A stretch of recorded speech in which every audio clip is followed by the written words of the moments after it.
ꯑꯍꯥꯟꯕꯃꯛꯇꯗ ꯉꯁꯤꯒꯤ crime update ꯊꯧꯔꯝ ꯇꯥꯕꯤꯔꯤꯕꯁꯤꯡ ꯄꯨꯝꯅꯃꯛꯄꯨ ꯖꯦꯝꯁ ꯁꯩꯒ꯭ꯔꯨꯖꯝꯅ ꯇꯔꯥꯝꯅ ꯑꯣꯛꯆꯔꯤ ꯉꯁꯤꯁꯨ ꯄꯨꯗꯨꯅ ꯂꯥꯛꯆꯔꯤ ꯀ꯭ꯔꯥꯏꯝ ꯑꯞꯗꯦꯠ ꯆꯥꯝꯃꯒ ꯀꯨꯟꯊ꯭ꯔꯥꯒ ꯇꯔꯨꯛ ꯁꯨꯕ ꯇꯥꯡꯀꯛ ꯉꯁꯤꯒꯤ ꯇꯥꯡꯀꯛꯁꯤ ꯀꯦꯁ ꯑꯅꯤ ꯄꯨꯗꯨꯅ ꯂꯥꯛꯆꯩ ꯀꯦꯁꯁꯤꯁꯨ ꯍꯟꯗꯛꯀꯤ ꯑꯦꯄ꯭ꯔꯤꯜꯒꯤ ꯇꯥꯡ 3ꯗ ꯑꯃꯗꯤ 8ꯇ ꯊꯣꯛꯈꯤꯕ ꯊꯧꯗꯣꯛ ꯉꯥꯛꯇꯅꯤ ꯊꯧꯗꯣꯛ ꯑꯅꯤꯁꯤ ꯇꯥꯕꯤꯔꯒ ꯄꯨꯛꯅꯤꯡ ꯂꯧꯁꯤꯡ ꯑꯣꯏꯕ ꯑꯩꯈꯣꯏ ꯄꯨꯟꯅ ꯂꯧꯁꯤꯟꯃꯤꯟꯅꯁꯤ ꯃꯇꯧ ꯇꯝꯅꯅꯕꯒꯤꯗꯃꯛꯇ ꯅꯠꯇꯦ ꯀ꯭ꯔꯥꯏꯝꯒꯤ ꯋꯥꯔꯤ ꯂꯤꯖꯔꯤꯕꯁꯤ ꯀ꯭ꯔꯥꯏꯝꯒꯤ ꯋꯥꯔꯤ ꯇꯥꯔꯒ ꯄꯨꯛꯅꯤꯡ ꯂꯧꯁꯤꯡ ꯑꯣꯏꯅꯕꯅꯤ ꯉꯁꯤꯒꯤ ꯊꯧꯗꯣꯛꯁꯤꯡ ꯑꯁꯤ ꯑꯗꯨꯛꯀꯤ ꯃꯇꯤꯛ ꯑꯗꯣꯝꯅ ꯇꯥꯕꯗ ꯄꯨꯛꯅꯤꯡ ꯂꯧꯁꯤꯡ ꯑꯣꯏꯕ ꯍꯥꯏꯕꯗꯨ ꯑꯣꯏꯒꯅꯤ ꯉꯁꯤꯒꯤ ꯊꯧꯗꯣꯛꯁꯤ ꯑꯗꯣꯝꯅ ꯁ꯭ꯀ꯭ꯔꯤꯟꯗ ꯑꯗꯨꯝ ꯎꯕꯤꯔꯦ ꯑꯩꯈꯣꯏꯒꯤ ꯃꯁꯛ ꯈꯪꯗꯕ ꯅꯨꯄꯥ ꯑꯃꯅ ꯀꯟꯇ꯭ꯔꯤ ꯃꯦꯠ ꯄꯤꯁꯇꯣꯜ ꯑꯃ ꯄꯥꯏꯔꯒ ꯅꯣꯡꯃꯩꯅ ꯀꯥꯞꯂꯝꯃꯤ ꯑꯗꯨꯒꯤ ꯃꯇꯨꯡꯗ ꯃꯈꯣꯏꯅ ꯊꯧꯔꯛꯄ ꯒꯥꯔꯤ ꯕꯥꯏꯛꯁꯤ ꯁ꯭ꯇꯥꯔꯠ ꯍꯧꯔꯝꯗꯦ ꯑꯌꯨꯛꯀꯤ ꯄꯨꯡ 8 ꯇꯥꯕ ꯃꯇꯝꯗ ꯊꯣꯛꯈꯤꯕ ꯊꯧꯗꯣꯛꯅꯤ ꯃꯐꯝ ꯑꯗꯨꯗ ꯂꯩꯕ ꯃꯤꯑꯣꯏꯁꯤꯡ ꯊꯧꯗꯣꯛ ꯑꯗꯨ ꯎꯈꯤ ꯄꯥꯔꯛ ꯑꯃꯗ ꯊꯣꯛꯄꯅꯤ ꯑꯌꯨꯛ ꯄꯨꯡ 8ꯗ ꯊꯧꯗꯣꯛ ꯑꯁꯤ ꯑꯎꯕ ꯃꯤꯁꯤꯡꯅ ꯃꯐꯝ ꯑꯗꯨꯗ ꯅꯣꯡꯃꯩꯅ ꯀꯥꯞꯄ ꯃꯤꯁꯤꯡꯁꯨ ꯂꯩꯔꯦ ꯑꯗꯨꯗꯤ ꯆꯦꯟꯁꯤꯜꯂꯒ ꯐꯥꯖꯦꯅ ꯃꯌꯥꯝꯅꯁꯨ ꯈꯜꯅꯔꯝꯃꯤ ꯃꯈꯣꯏꯅꯁꯤ ꯃꯔꯥꯏꯕꯛ ꯊꯤꯕ ꯍꯥꯏꯒꯗ꯭ꯔꯥ ꯉꯥꯏꯍꯥꯛꯇꯪꯒꯤ ꯒꯥꯔꯤ ꯁ꯭ꯇꯥꯔꯠꯁꯤ ꯍꯧꯔꯝꯗꯦ ꯑꯃꯅ ꯑꯃꯨꯛ ꯀꯥꯎꯏ ꯑꯃꯅ ꯀꯥꯎꯏ ꯑꯗꯨ ꯃꯃꯩꯊꯪꯗ ꯃꯤ ꯆꯦꯟꯁꯤꯜꯂꯛꯈꯤ ꯃꯤ ꯆꯦꯟꯁꯤꯜꯂꯛꯄ ꯃꯇꯝꯗꯗꯤ ꯃꯈꯨꯠꯇ ꯄꯤꯁꯇꯣꯜ ꯄꯥꯏꯕꯅꯤꯅ ꯅꯣꯡꯃꯩꯒꯤ ꯃꯃꯥꯡꯗꯗꯤ ꯀꯩꯗꯧꯔꯨꯅꯤ ꯃꯤ ꯆꯪꯁꯤꯟꯕ ꯉꯝꯈꯤꯗꯦ ꯍꯟꯖꯤꯟ ꯍꯟꯖꯤꯟꯅ ꯒꯥꯔꯤꯁꯤ ꯀꯤꯛ ꯀꯥꯎꯈꯤꯔꯝꯃꯤ ꯃꯈꯣꯏꯒꯤ ꯕꯦꯛ ꯑꯃꯗꯤ ꯇꯥꯍꯧꯏ CCTVꯗ ꯔꯦꯀꯣꯔꯠꯁꯤ ꯐꯖꯅ ꯎꯔꯝꯃꯤ ꯑꯌꯨꯛꯇ ꯊꯣꯛꯈꯤꯕꯅꯤ ꯑꯗꯨꯕꯨ ꯉꯁꯤꯒꯤ ꯀꯦꯁ ꯂꯤꯖꯒꯗꯧꯔꯤꯕ ꯀꯦꯁ ꯑꯅꯤꯃꯛꯁꯤ ꯄꯨꯂꯤꯁꯅ ꯑꯗꯨꯝ ꯄꯨꯡ ꯈꯔꯗ ꯑꯗꯨꯝ ꯂꯣꯏꯁꯤꯟꯈꯤꯕ ꯀꯦꯁ ꯉꯥꯛꯇꯅꯤ ꯃꯥꯡꯖꯧꯅꯅ ꯃꯌꯥꯝ ꯇꯥꯕꯤꯔꯤꯕꯁꯤꯡꯅ ꯑꯗꯨꯝ ꯅꯨꯡꯉꯥꯏꯅꯕ ꯍꯥꯏꯕ ꯇꯥꯏ 15 ꯑꯋꯥꯔꯒꯤ ꯃꯅꯨꯡꯗ ꯑꯗꯨꯝ ꯁꯤꯁꯨ ꯂꯣꯏꯁꯤꯟꯈꯤꯕ ꯀꯦꯁ ꯑꯃꯅꯤ ꯁꯤ ꯁꯣꯔꯣ ꯁꯣꯔꯣꯁꯤꯡꯒ ꯄꯨꯔꯛꯏꯁꯤ ꯉꯁꯥꯏꯒꯤ ꯁꯤꯗ ꯅꯣꯡꯃꯩꯅ ꯀꯥꯞꯄꯤꯕ ꯅꯨꯄꯥꯁꯤꯅꯤ ꯃꯥꯒꯤ ꯃꯃꯤꯡꯁꯤ ꯔꯥꯖꯦꯟꯗ꯭ꯔ ꯀꯧꯋꯦ ꯔꯥꯖꯦꯟꯗ꯭ꯔ ꯃꯈꯨꯠꯇ ꯅꯣꯡꯃꯩ ꯑꯃ ꯄꯥꯏꯔꯒ ꯂꯝꯕꯤꯗ ꯑꯌꯨꯛ ꯉꯟꯇꯥꯗ ꯋꯥꯛꯀꯤꯡ ꯆꯦꯜꯂꯛꯄꯗꯨ ꯉꯥꯏꯔ ꯂꯩꯔꯒ ꯅꯣꯡꯃꯩ ꯀꯥꯞꯄꯤ ꯅꯣꯡꯃꯩꯅ ꯊꯥꯡꯒꯅ ꯀꯥꯞꯄꯝꯃꯤ ꯅꯣꯡꯃꯩ ꯑꯣꯟꯂꯤ ꯋꯥꯟ ꯁꯨꯠꯅꯤ ꯃꯥꯒꯤ ꯅꯣꯡꯃꯩꯁꯤꯁꯨ ꯑꯩꯈꯣꯏ ꯃꯔꯨ ꯑꯃꯈꯛ ꯍꯥꯜꯂ ꯀꯥꯞꯄꯤ ꯗꯦꯁꯤ ꯀꯠꯇꯥꯒ ꯍꯥꯏꯕꯗꯨꯅꯤ ꯃꯣꯏꯅ ꯃꯥꯅ ꯀꯥꯞꯄꯤꯁꯦ ꯗꯦꯁꯤ ꯀꯠꯇꯥꯁꯤꯅ ꯅꯣꯡꯃꯩ ꯋꯥꯟ ꯁꯣꯠꯇ ꯀꯥꯞꯄ ꯀꯥꯟꯗ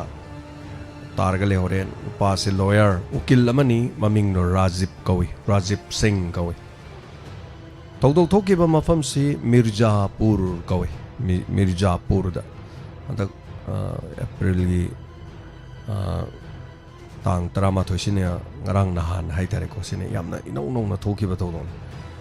ꯉꯁꯤ ꯑꯩꯅ ꯍꯧꯖꯤꯛꯐꯥꯎ ꯂꯤꯖꯔꯤꯕꯁꯤꯒꯤ ꯍꯥꯏꯔꯒꯗꯤ 12 13 ꯑꯁꯤꯒꯤ ꯅꯨꯃꯤꯠ ꯅꯤꯅꯤ ꯈꯛꯇ ꯉꯥꯏꯔꯤꯕ ꯌꯥꯝ ꯐꯣꯡ ꯐꯣꯡ ꯁꯥꯕ ꯑꯗꯨꯒꯨꯝꯕ ꯀꯦꯁ ꯑꯃꯅꯦꯕ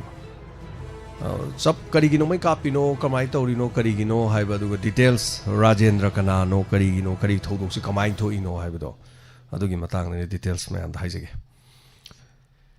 ꯔꯥꯖꯤꯕ ꯁꯤꯡ ꯍꯥꯏꯔꯤꯕ ꯃꯤꯑꯣꯏꯁꯦ ꯂꯣꯌꯔ ꯑꯃꯅꯤ ꯔꯥꯖꯤꯕ ꯁꯤꯡ ꯍꯥꯏꯔꯤꯕ ꯃꯤꯑꯣꯏꯁꯤꯅ ꯔꯥꯖꯦꯟꯗ꯭ꯔ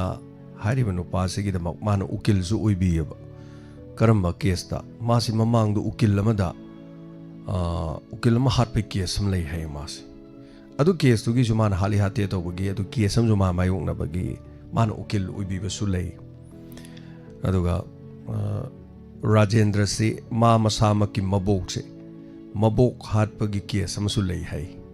ꯃꯥꯁꯤ ꯖꯦꯜꯗ 3 ꯆꯪꯉꯨꯔꯕ ꯃꯤꯑꯣꯏ ꯑꯃꯅꯤ ꯍꯥꯏꯕ ꯋꯥꯐꯝꯁꯦ ꯃꯥꯡꯗ ꯑꯩꯒꯤ ꯅꯥꯀꯟꯗ ꯌꯦꯠꯇ ꯂꯩꯔꯤꯕ SP ꯁꯤꯅ ꯃꯥꯅ ꯄꯤꯕ ꯔꯤꯄꯣꯔꯠꯇꯒꯤꯅꯤ ꯑꯩꯈꯣꯏꯅ ꯂꯤꯖꯔꯤꯕ ꯋꯥꯔꯤꯁꯤꯡꯁꯦ ꯁꯦꯝꯖꯤꯟ ꯁꯥꯖꯤꯟꯕ ꯄꯪꯍꯥꯏꯗ ꯍꯥꯏꯖꯤꯟꯕ ꯄꯪꯇꯝꯗ ꯇꯝꯖꯤꯟꯕꯗꯨ ꯅꯠꯇꯦ ꯃꯥꯂꯦꯝꯁꯤꯗ ꯊꯣꯛꯏ ꯑꯦꯁꯤꯌꯥꯒꯤ ꯃꯐꯝꯗ ꯊꯣꯛꯏ ꯑꯗꯨꯝ ꯃꯌꯥꯝꯗ ꯄꯨꯛꯅꯤꯡ ꯂꯧꯁꯤꯡ ꯑꯣꯏꯕ ꯋꯥꯐꯝꯁꯤꯡ ꯈꯔ ꯑꯗꯨꯝ ꯂꯤꯖꯔꯛꯀꯦ ꯍꯥꯟꯅꯁꯨ ꯑꯩ ꯁꯦꯔꯤꯁ ꯌꯥꯝ ꯅꯥꯏꯅ ꯁꯦꯔꯤꯌꯦꯜ 900ꯒꯤ ꯃꯊꯛꯇ ꯑꯗꯨꯝ ꯂꯤꯈ꯭ꯔꯕꯅꯤ ꯃꯇꯝ ꯈꯔꯗꯤ ꯍꯥꯏꯔꯤꯕꯁꯤꯡ ꯑꯁꯤ ꯂꯣꯏꯅ ꯇꯣꯛꯑꯒ ꯏꯟꯁꯄꯦꯛꯇꯔ ꯇꯌꯥꯏꯗ ꯑꯗꯨꯝ ꯆꯪꯁꯤꯜꯂꯒ ꯑꯩꯈꯣꯏꯅ ꯑꯗꯨꯝ ꯂꯩꯕꯅꯤ ꯏꯟꯁꯄꯦꯛꯇꯔ ꯇꯌꯥꯏꯁꯨ ꯋꯥꯔꯤ ꯑꯩꯈꯣꯏꯅ ꯁꯤꯒꯨꯝꯕ ꯊꯧꯗꯣꯛꯁꯤꯗꯒꯤ ꯑꯗꯨꯝ ꯃꯥꯟꯅꯕꯗꯤ ꯈꯔ ꯂꯧꯊꯣꯛꯑꯒ ꯁꯦꯝꯗꯣꯛ ꯁꯥꯗꯣꯛꯑꯀꯥꯟꯗ ꯃꯌꯥꯝ ꯄꯨꯛꯅꯤꯡ ꯂꯧꯁꯤꯡ ꯑꯣꯏꯅꯕ ꯑꯗꯨꯝ ꯁꯦꯝꯕꯅꯤ ꯍꯥꯏꯕ ꯇꯥꯔꯦ ꯑꯗ ꯏꯟꯁꯄꯦꯛꯇꯔ ꯇꯌꯥꯏ ꯃꯤ ꯑꯃꯅ ꯁꯨꯝ ꯁꯥꯟꯅꯩ ꯑꯗꯨꯒ ꯃꯤ ꯑꯃꯅ ꯁꯨꯝ ꯋꯥꯔꯤ ꯄꯪꯂꯤꯗꯒ ꯂꯤꯔꯒ ꯄꯪꯂꯩꯗꯒ ꯂꯩꯕꯗꯣ ꯑꯗꯨ ꯅꯠꯇꯦꯕ ꯏꯟꯁꯄꯦꯛꯇꯔ ꯇꯌꯥꯏꯁꯨ ꯌꯥꯝꯅ ꯊꯣꯛꯂꯤꯕ ꯊꯧꯗꯣꯛꯁꯤꯡꯁꯤꯗꯒꯤ ꯑꯩꯈꯣꯏꯅ ꯄꯨꯛꯅꯤꯡ ꯂꯧꯁꯤꯡ ꯑꯣꯏꯅꯅꯕ ꯑꯩꯈꯣꯏꯅ ꯑꯗꯨꯝ ꯁꯦꯝ ꯁꯥꯖꯕꯅꯤ ꯍꯥꯏꯕ ꯇꯥꯔꯦ ꯉꯁꯤꯒꯤ ꯂꯤꯖꯔꯤꯕ ꯋꯥꯔꯤꯗ ꯂꯥꯛꯆꯒꯦ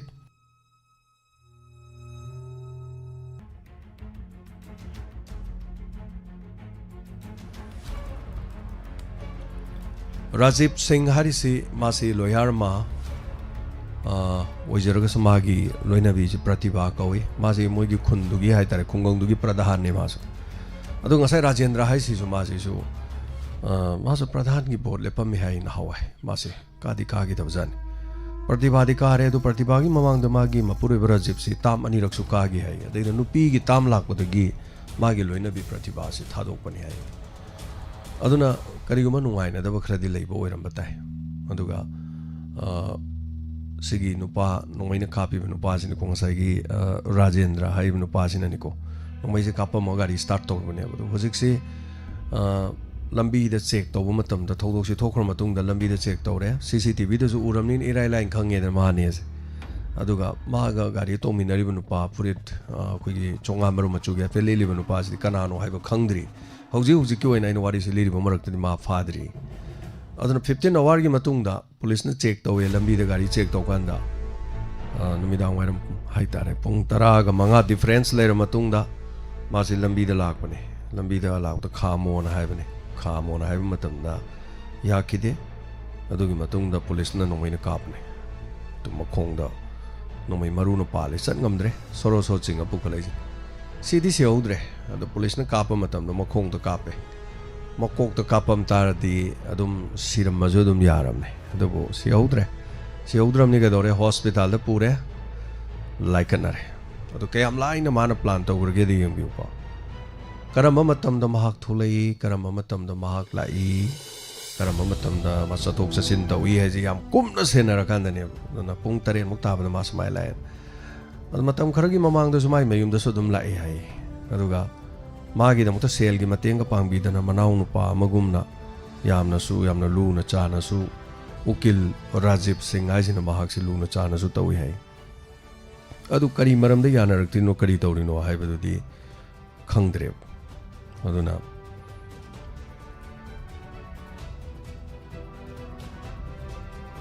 मसिगी मतुंग दा पुलिस ना एनकाउंटर तौद्रिंगै दा अमदि तौवे मोइना सीसीटीवी द उरकांदा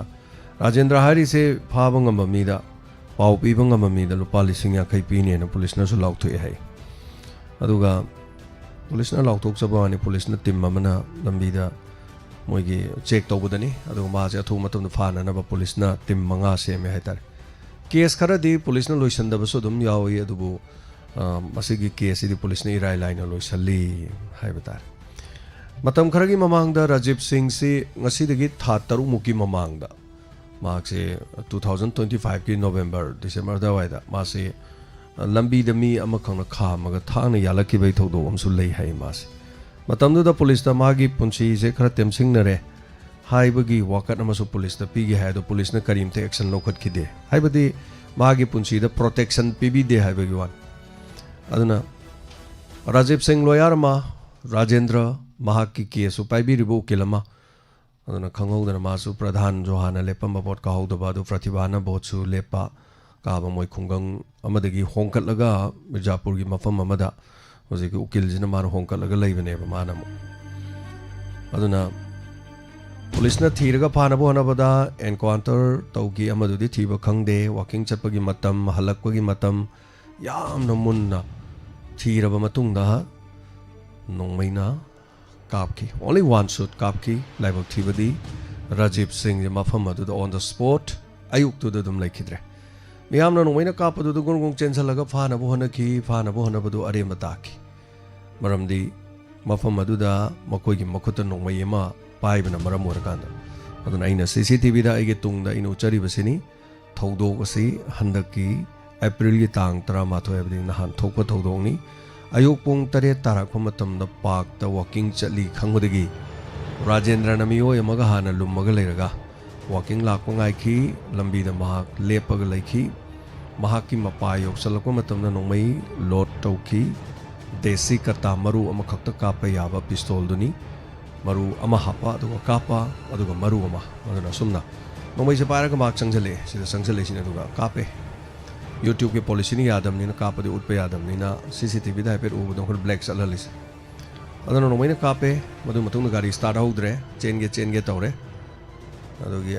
कुमदरो आई मु स्टार्ट काउगे न फाबदे से दुम फा यारम अदुगा स्टेदा मान मु किक से काउरे यंगे यादरे आई काउरगे हर मान मु काउने आई काउरगे के चलो उधरगे दिबेरा लेदोरिमिदा अदैदि तंजा सिदा सुमाइना तौ लेरिंगेदा ꯂꯩꯀꯥꯏꯒꯤ ꯃꯤ ꯃꯣꯏ ꯑꯅꯤ ꯐꯥꯅꯅꯕ ꯆꯦꯟꯖꯜꯂꯛꯄ ꯀꯥꯟꯗ ꯅꯣꯡꯃꯩ ꯎꯠꯂꯦ ꯑꯗ ꯅꯣꯡꯃꯩ ꯎꯠꯄꯁꯤ ꯅꯣꯡꯃꯩꯅꯗꯤ ꯀꯥꯞꯐꯝꯗꯦ ꯁꯤꯗ ꯑꯃꯨꯛ ꯀꯥꯞꯐꯝ ꯇꯥꯔꯒꯗꯤ ꯕꯦꯔꯥꯅꯤ ꯇꯧꯕꯗꯤ ꯅꯣꯡꯃꯩꯁꯦ ꯑꯃꯇꯪ ꯀꯥꯞꯍꯟꯒꯦ ꯇꯥꯔꯗꯤ ꯃꯔꯨꯁꯤ ꯑꯃꯃꯝ ꯍꯥꯟꯕ ꯅꯣꯡꯃꯩ ꯑꯣꯏꯕꯅꯤꯅ ꯑꯋꯥꯕ ꯑꯣꯏꯒꯗꯕꯅꯤ ꯑꯗꯨ ꯃꯣꯏꯁꯦ ꯃꯐꯝꯁꯤꯗꯒꯤ ꯆꯦꯟꯈꯤꯕꯅꯤ ꯑꯗꯨꯕꯨ ꯄꯨꯡ 10:05ꯒꯤ ꯃꯅꯨꯡꯗ ꯔꯥꯖꯦꯟꯗ꯭ꯔ ꯄꯨꯂꯤꯁꯅ ꯂꯝꯕꯤꯗ ꯆꯦꯛ ꯇꯧꯔꯤꯉꯩꯗ ꯁꯤꯒꯤ ꯃꯐꯝꯁꯤꯗ ꯅꯩꯅꯧꯆꯔꯤꯁꯦ ꯁꯤꯗ ꯅꯣꯡꯃꯩꯅ ꯀꯥꯞꯄꯦ ꯆꯦꯟꯒꯅꯨ ꯍꯥꯏꯕ ꯌꯥꯗꯕꯗꯤ ꯃꯈꯣꯡ ꯑꯅꯤꯗ ꯅꯣꯡꯃꯩ ꯄꯥꯜꯂꯦ ꯃꯁꯥꯗꯗꯤ ꯄꯥꯟꯗꯦ ꯑꯥꯎꯠ ꯑꯣꯐ ꯗꯦꯟꯖꯔ ꯁꯤꯗꯤ ꯁꯤꯔꯔꯣꯏ ꯑꯗꯨꯕꯨ ꯃꯤ ꯑꯃ ꯍꯥꯠꯄꯒꯤ ꯆꯩꯔꯥꯛꯇꯨꯗꯤ ꯐꯪꯒꯅꯤ ꯑꯗꯣ ꯉꯁꯤꯒꯤ ꯑꯍꯥꯟꯕ ꯀꯦꯁꯇꯒꯤ ꯌꯦꯡꯕꯤꯔꯣ ꯃꯌꯥꯝꯅ ꯀꯔꯤ ꯅꯨꯡꯉꯥꯏꯅꯗꯕ ꯑꯣꯏꯔꯁꯨ ꯑꯃ ꯑꯣꯏꯔꯁꯨ ꯑꯃ ꯂꯩꯕꯒꯤꯗꯃꯛ ꯌꯦꯡꯕꯤꯌꯨ ꯃꯤ ꯑꯃ ꯍꯧꯖꯤꯛ ꯍꯥꯠꯄ ꯍꯥꯏꯁꯤ ꯀꯩꯁꯨ ꯅꯠꯇꯦꯕ ꯅꯣꯡꯃꯩ ꯄꯤꯁꯇꯣꯜ ꯑꯃꯈꯛ ꯄꯥꯏꯔꯒ ꯂꯝꯕꯤꯗ ꯂꯥꯛꯄ ꯃꯇꯝꯗ ꯑꯗꯨꯝ ꯀꯥꯞꯄ ꯌꯥꯏ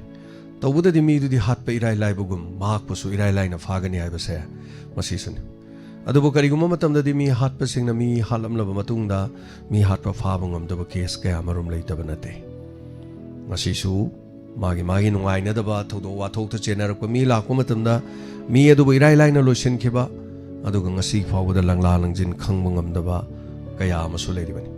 ꯈꯔꯅ ꯂꯪꯂꯥ ꯂꯪꯖꯤꯟ ꯈꯪꯂꯕ ꯃꯇꯨꯡꯗ ꯀꯦꯁ ꯑꯗꯨꯒꯤ ꯃꯇꯤꯛ ꯆꯥꯕ ꯆꯩꯔꯥꯛ ꯄꯤꯕ ꯉꯝꯗꯕꯁꯨ ꯀꯣꯡꯒꯥꯏ ꯑꯃ ꯂꯩꯔꯤꯕꯅꯤ ꯑꯗꯨ ꯑꯣꯏꯔꯕꯗꯤ ꯉꯁꯤꯒꯤ ꯀ꯭ꯔꯥꯏꯝ ꯑꯞꯗꯦꯠ 193 ꯁꯨꯕ ꯑꯍꯥꯟꯕ ꯇꯥꯡꯀꯛꯁꯤꯗ ꯑꯗꯨꯝ ꯀꯔꯤ ꯐꯥꯎꯕꯤꯕꯒꯦ ꯃꯍꯥꯛꯅ ꯐꯅꯌꯥꯝ ꯅꯨꯡꯁꯤꯗꯕ ꯃꯤ ꯑꯣꯏꯔꯕꯁꯨ ꯅꯣꯡꯃꯩꯅ ꯀꯥꯞꯂꯨꯔꯕꯁꯨ ꯃꯍꯥꯛ ꯃꯁꯥꯁꯨ ꯍꯧꯖꯤꯛ ꯄꯨꯂꯤꯁꯀꯤ ꯈꯨꯠꯇ ꯇꯥꯔꯦ ꯑꯗꯨꯕꯨ ꯃꯍꯥꯛꯀ ꯂꯥꯛꯃꯤꯟꯅꯈꯤꯕ ꯃꯤꯑꯣꯏ ꯑꯁꯤ ꯀꯅꯥꯅꯣ ꯈꯪꯗ꯭ꯔꯤ ꯑꯊꯨꯕ ꯃꯇꯝꯗ ꯃꯍꯥꯛꯁꯨ ꯁꯣꯏꯗꯅ ꯐꯥꯒꯠꯂꯒꯅꯤ ngasi ani suba case caption da thumbnail da ubiramagani wahi se mayam khangna na mawa hatpa mamun ne yengbiu screen da uri sini masak matau ga fajagraba nupi ma ulis sak matau fajaba aduga mapuroi bana mapuroi bazai ucharake to sida mutak to ba makoi chomba se sina mapuroi bane magi mapuroi ba si masak fajabi ji kappe karigino ma kapi se magi mapuroi ba se leitreba mapuroi ba leitaba ini mana kapi se camera da su yenga I kapi mana kapi se mapuroi ba leitaba adugi numittu dani mana kapi se magi imungda karigi kapi ba aduga wari dugi haibatare aini ngasai caption da sudum hapchare mawa hat pi na haigre adurgadi masiga mana ba case manipur da su thoki ba mapuroi ba hat pase mapuroi ba halisi su ma masana hat pa nata mana ne aga hat pa haibatare hoigi sidai da manipur phong phong saba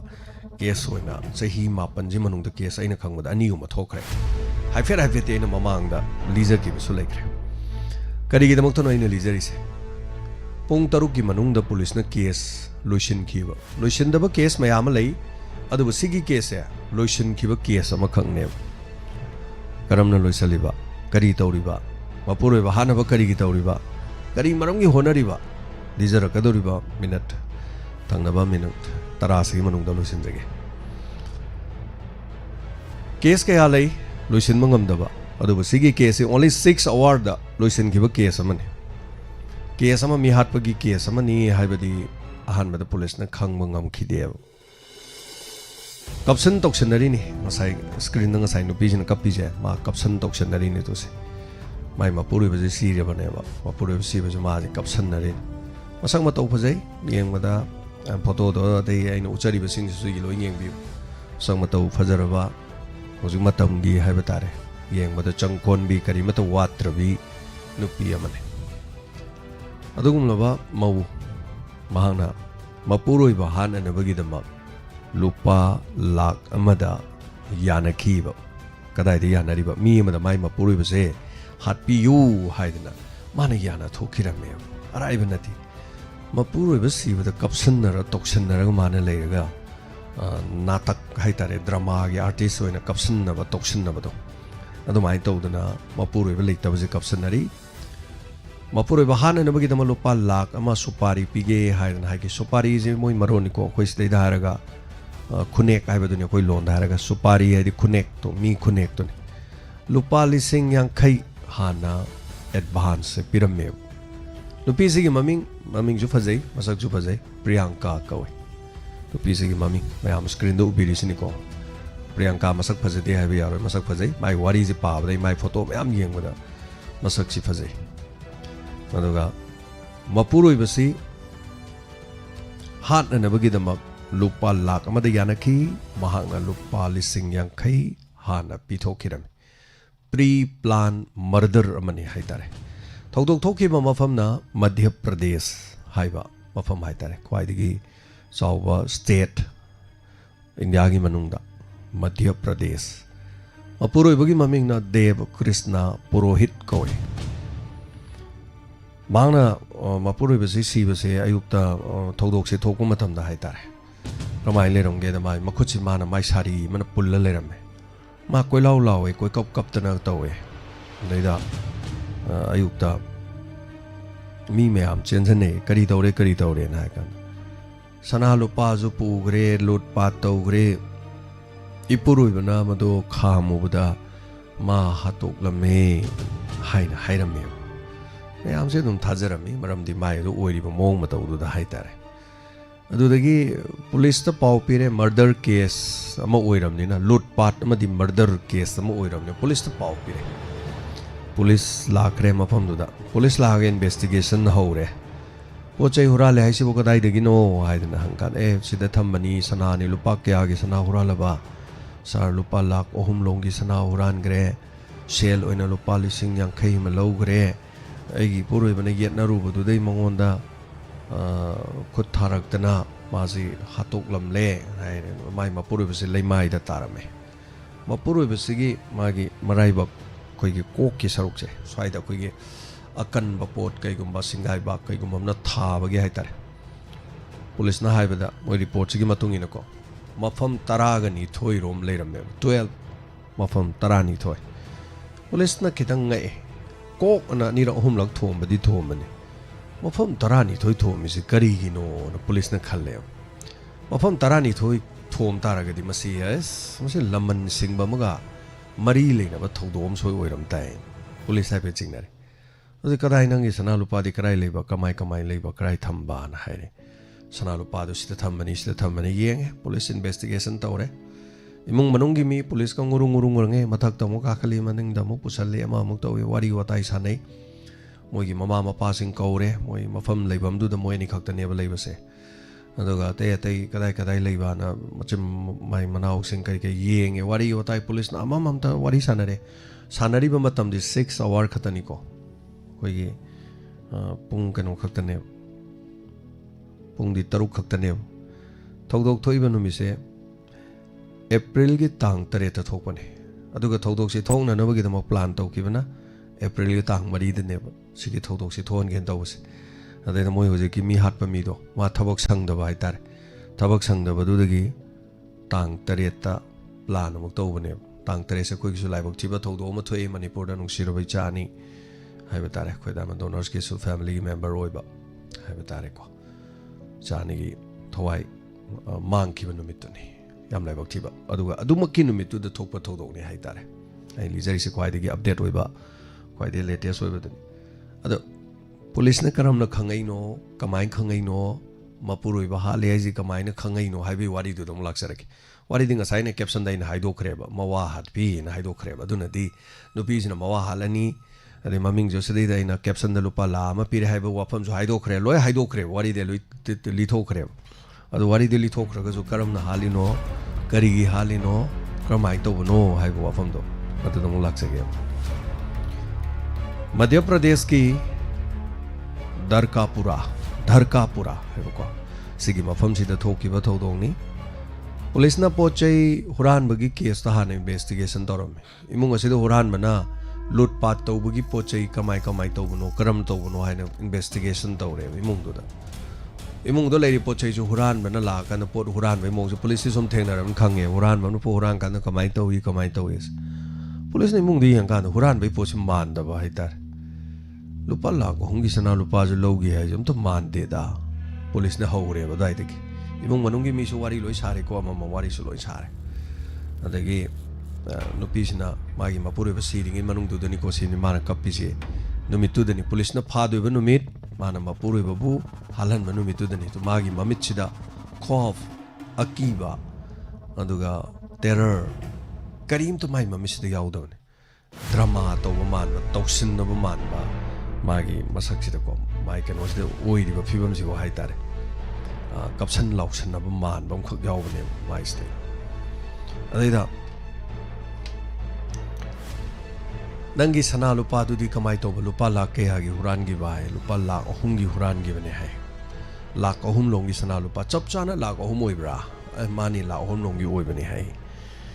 ani ma wa hange ma purui ba si ba gi kap da su ma khoi gi taseng na ma purui ba lai gi da ba gai ji di nu pi na ga wanda ga kap ta na ga dum tong nei ko yam no hai tare thamoi sok pa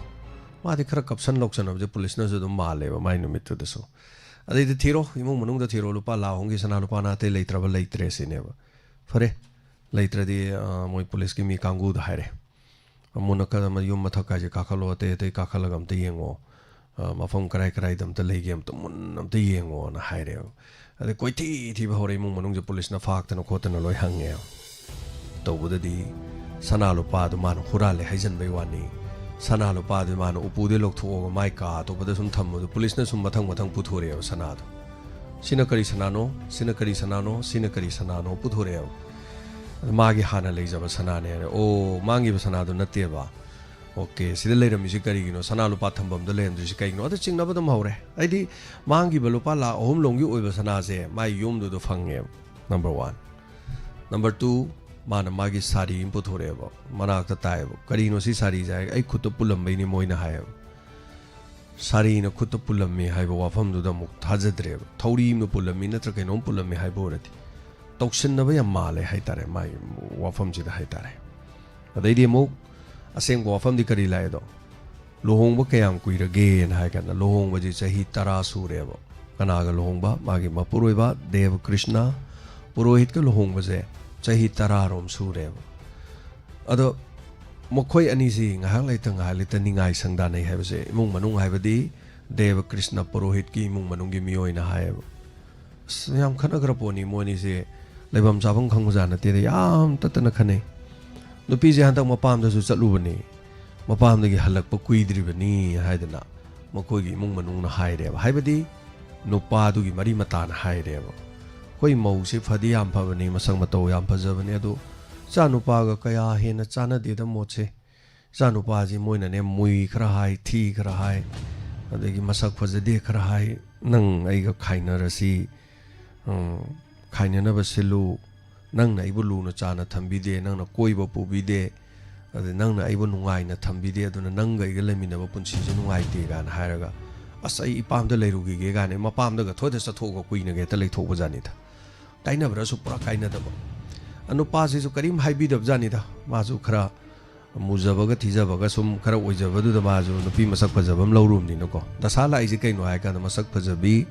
marin taw bi lin daw bi hai ba du ne ba masak pa jaba khuding ma ki wa ba din na te ko ure de no ko mayam na su masak ma taw di dum phajai de na se lai sa adu na masak ma taw ju phajare marin taw re lin daw bi oi re imung manung gi wafam du da police na kau tho hange wari sum hange wari sum hanganda kai gi no noi sin na sanu pai phone electric si kai gi no hange phone di khang di ne phone leiram de si nangi phone di priyanka da mo hange ai phone ka moi na loi pu gra ma la ai phone ga thi khang de na haijal le police na chingna ba hore sum dai du de gi phone lo sa lai du kai gi no ha kana phone du lai ta ra di phone du de gi kari go ma khara di police na phang doi ne ba means last call details record kana go wari sanai kana ga pau khong nei hai du loi khang ka doi ne natra mayam puno inspector te ai crime ya te series loi taw ni mayam loi khang bi ramani aduna phone ase maru oi bane aduna where is your phone hai kana phone do gaib ho gaya pe phone laite mang gre sine adai sing na ba hore nupa gi phone jo le ram dre aduga my phone jo le ram dre adai de mo moi mung nupi gi mung manung do kok tho ga nupai mung manung do kok tho wari mo hang ba hore kamai to buno hai kana icha nupa je mana thin to bi bani aduga mui khara hai khaina rasi khara hai adumai tawro adum lei bani ma di ngau duna ke dana lang dana adum lei bani ma pam daga chala adum lei thok pani da aduga magi boyfriend amazu lei bani haire moi mung manung na kai no haji bo boyfriend am lei haji bo na haire adu kan du ne wari ji police lai ji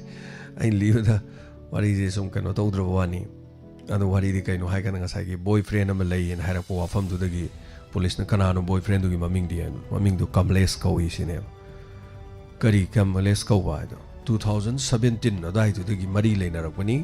ꯃꯔꯤ ꯂꯩꯅꯕꯁꯦ ꯃꯥꯏ ꯅꯨꯄꯥꯗꯨꯅꯁꯨ ꯈꯪꯗꯅ ꯃꯣꯏꯅꯤ ꯑꯗꯨꯒꯤ ꯃꯇꯥꯡꯗ ꯈꯟꯅꯕ ꯉꯥꯡꯅꯕ ꯆꯩꯅꯕ ꯌꯥꯝ ꯌꯥꯎꯋꯤ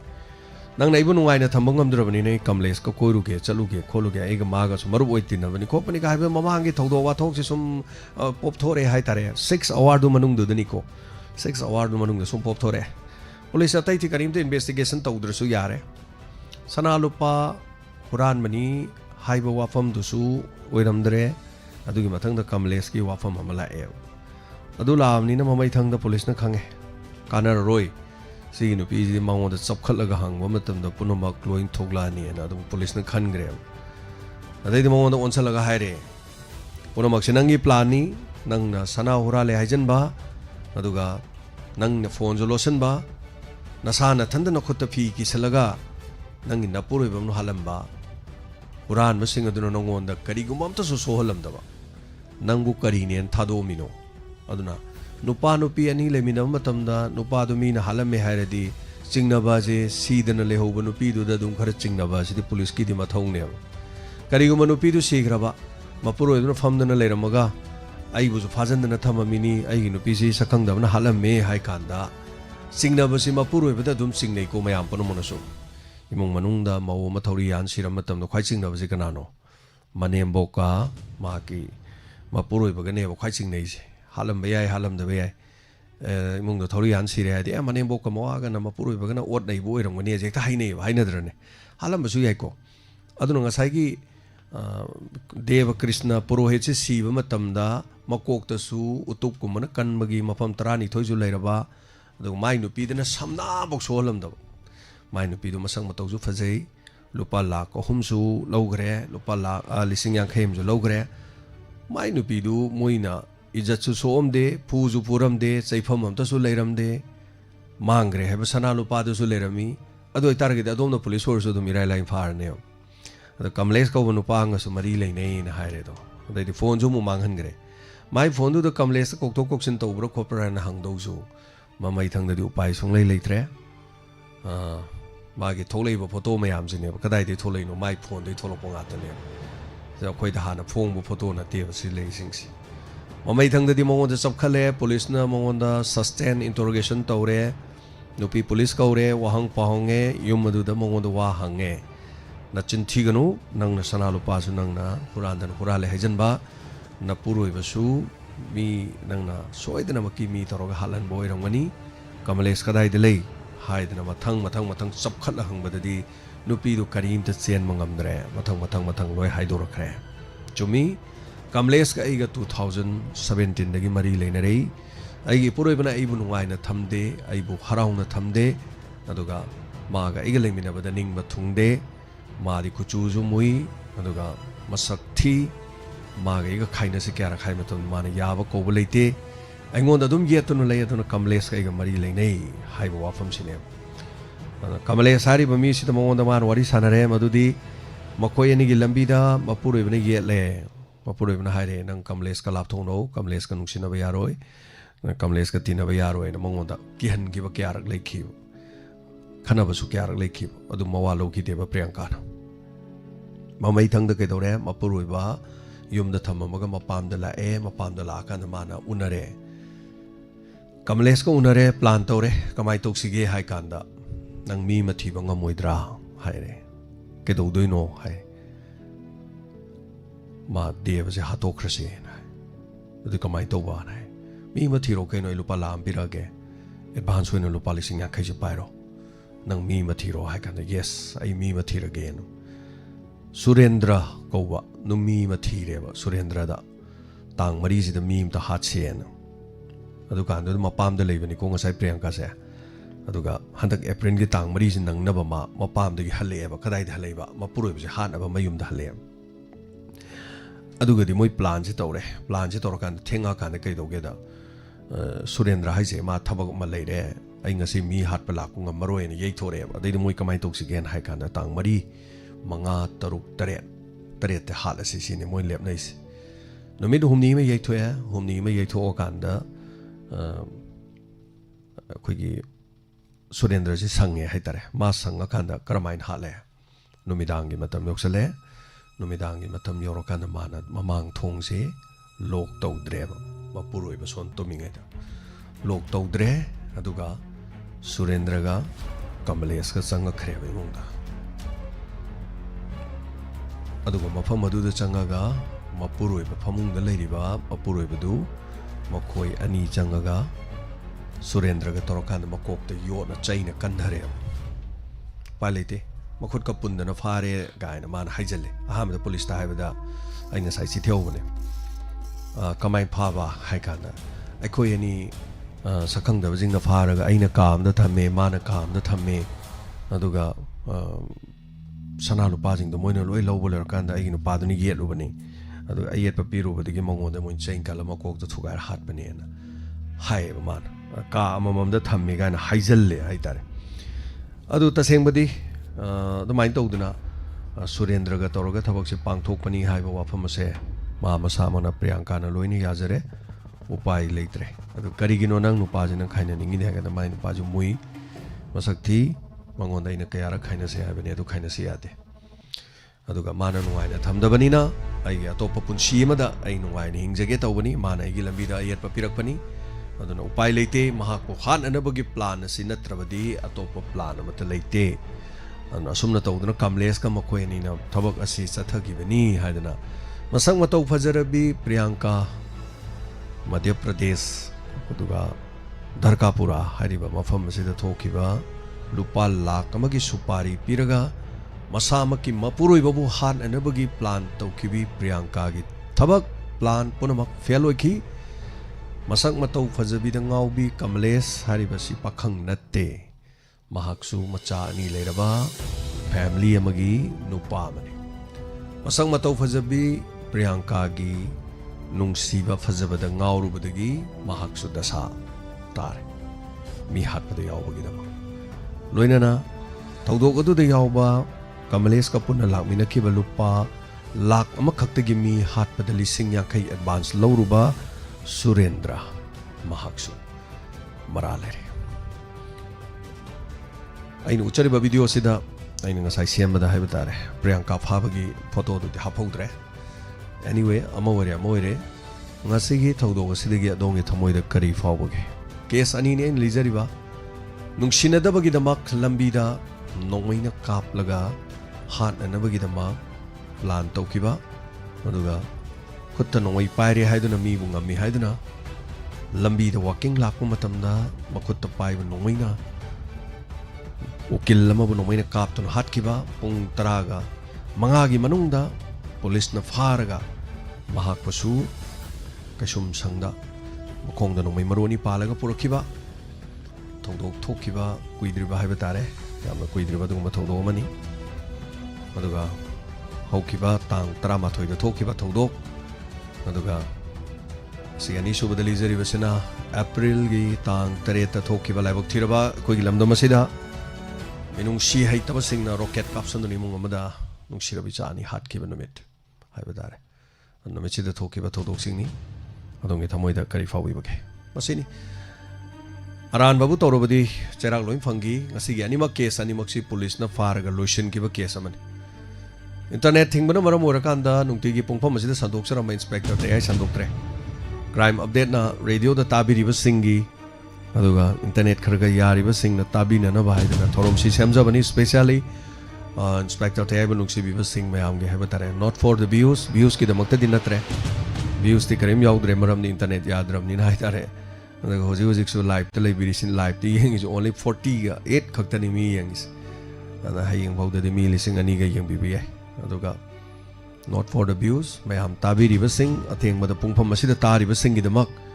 अदोंगे ngahak awa pothananabagidamakta sinjabani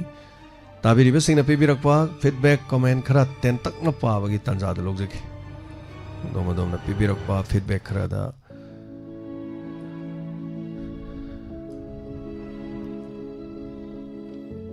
तोरमसिदा यावबिरिबा ताबिरिबा मियोय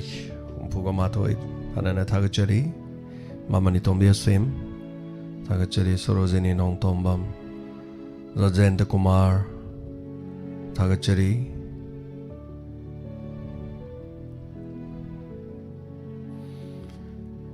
Nitulai Tagachari, Ronita Guru Aribam, Makong the kapaning de sir ahan by wari se. Why makok to makap ke the police na makong the kapin. Hanggang may gumbo naman di far to yawa do kamay tro kapi no kang de makong do ina kapi. May bu mi pun sim lucian ba yung ni walking thola ga te dong ito no may ita kapaga. Ito lucian ba. Mi me ita lucian ba hat pa guys di am like ra po ne. Mi magi pun sibu ita hat pa. Police na makong do ina kapi. Makok to kapa hitra zala itarin. Ado ba ay na di yada ba nino ko pailite. Tagachari Susila Okram Miyo ani hom je mangare comment pe biro ko se. Tawram si Facebook live to sutha de. Only YouTube live streaming and radio da duga ISCOM da yeng bi basing hai tare GTPL cable da yeng bi basing yam yeng bi rongani GTPL ISCOM da zung sangeng hakti net yarudre ISCOM gi hoina hojikte dum yare adun ISCOM da yeng bi basing duga radio da tabi basing yam comment da su comment pirak truga su hai batare ana thagachari indu hoina thagachari memsa yumlembam wari tabdi nungai tapire thagachari to patay comment section da leitre nungai jare yam yang na internet yarak paga inspector te ai postmortem gi loisalakadaba tangkak ani ohum khak ngai hore wari loisandadana mang da samuna tan bai to tan ga dore ngasi wari da tabiri basing anana thagachari comment section da comment amamam soidana thambiramu lantok chari ba thoram crime update anduga 90.0 megahertz da lantok chari ba wahong radio gi thoram ni ISCOM dana Diamond TV haidana yawba adugumba thoram duni punamakpu thagachari ngasi gi thoram da yawbiri basing haninga leitana thagachari wari nungai radi comment section da nungai hainai biramu makha tajarake nungai te haragani hekta toksage wari iba sem sabada dum changi sisu dum pung khradi dum changi pa bane I bane video sem bane question bane punama ana thagachari thank you so much masigi damakta di matang asida thorom lotion bagi ayaba su luxury tabiriba bijeng tabiriba maya punama hayeng amok case ama mupuduna laksage net yadriba fawagidi punamapu khurumjari take care malebana yaifari sanale pana yaifari